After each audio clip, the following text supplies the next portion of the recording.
जिसका सारा इतिहास तप्त जगमग है, वीरता वन्य से भरी हुई रग रग है। जिसके इतने बेटे रण झेल चुके हैं, शूली खरीच शोलों से खेल चुके हैं। उस वीर जाति को बंदी कौन करेगा, विकराल आग मुट्ठी में कौन धरेगा।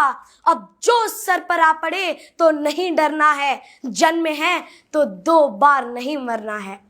सभी को नमस्कार।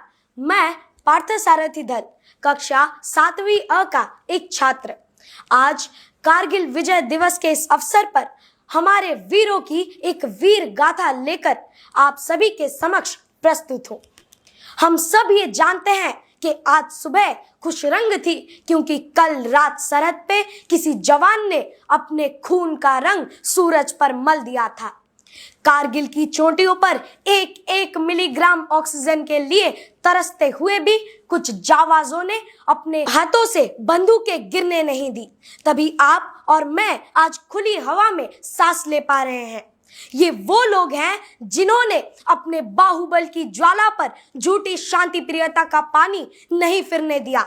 जब दुश्मनों का टैंक सरहद लांघकर अंदर आ गया तो गाड़ दी संगीन छातियों पर, उतार दिया हिंदुस्तानी गोलियों का लोहा दुश्मनों के बदन पर। ना घबराए ना डरे, बस मारे और मरे। क्योंकि तलवारें सोती हैं जहां बंद म्यानों में, किस्मतें वहां सड़ती हैं तहखानों में। शोणित के बदले अश्रु जहां बहता है, वो देश कभी स्वाधीन नहीं रहता है। आज हम स्वाधीन हैं क्योंकि 3 मई 1999 से लेकर 26 जुलाई 1999 तक हमने कारगिल की बर्फीली चोटियों पर इतना खून बहाया कि भारत माँ का आंचल आज तक लाल है। 26 जुलाई हमारे देश के इतिहास में कारगिल विजय दिवस के रूप से अंकित है। देश के किसान का नाता इस जमीन से जितना है, उतना ही देश के जवान का भी है। कारगिल के इस युद्ध में हमारा एक जवान 100 दुश्मनों पर भारी पड़ा। अपनी जान की परवाह ना करते हुए दुश्मनों की हर कोशिश को नाकाम करने वाले इन वीर सैनिकों को मेरा शत शत प्रणाम। कारगिल का ये युद्ध सिर्फ सरहद पर नहीं लड़ा जा रहा था। इस युद्ध में हिंदुस्तान के हर एक गांव, हर एक शहर का अवदान था। इस युद्ध को वो माएं और वो बहनें लड़ रही थी जिनका जवान बेटा या भाई आज सरहद पे जंग लड़ रहा था। इस युद्ध को वो बेटियां लड़ रही थी जिनके हाथों से अभी पिहर की मेहंदी भी नहीं छूटी थी। इस युद्ध को वो पिता लड़ रहे थे जो अपने जवान बेटों को देखकर खुद को जवान महसूस किया करते थे। इस युद्ध को वो बेटा लड़ रहा था जो अभी अपने पिता की उंगली थाम कर चलना भी नहीं सीखा था। आखिरकार इन सभी महत्वपूर्ण बलिदानों के कारण ही आज भारत दुनिया के आगे सर उठाकर बात कर पाता है। लेकिन कौन है ये जियाले, ये मतवाले, वो सपूत जिन्होंने प्राण दे दिए पर ऑपरेशन विजय को पराजय में नहीं बदलने दिया।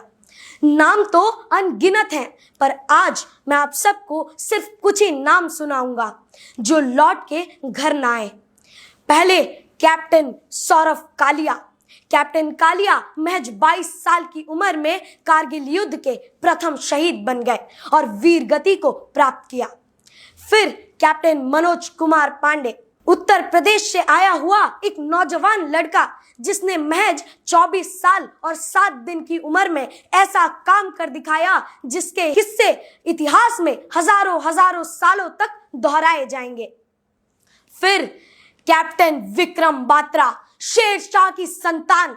36 से अधिक गोलियां लगने के बावजूद वो रेंगते रेंगते आखिरी बेस तक पहुंचे और भारत माता की जय बोलकर ग्रेनेड फोड़ दिया। 10 के 10 बेस तबाह हो गए और तिरंगा 2 सेक्टर्स पर लहराया और वो भी वीर गति को प्राप्त हो गए। सांस थमती गई, लफ्ज जमती गई, पर बढ़ते कदम को ना हमने रुकने दिया। कट गए सिर हमारे तो कुछ गप नहीं, सिर हिमालय का ना हमने झुकने दिया।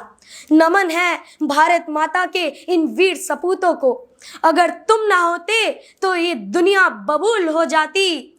जमीने खूनम से लाला जार करता कौन। यूं तो हजारों लोग हैं जमाने में, पर हमारे वास्ते यूं मुस्कुरा के मरता कौन। धन्यवाद। जय हिंद, जय भारत।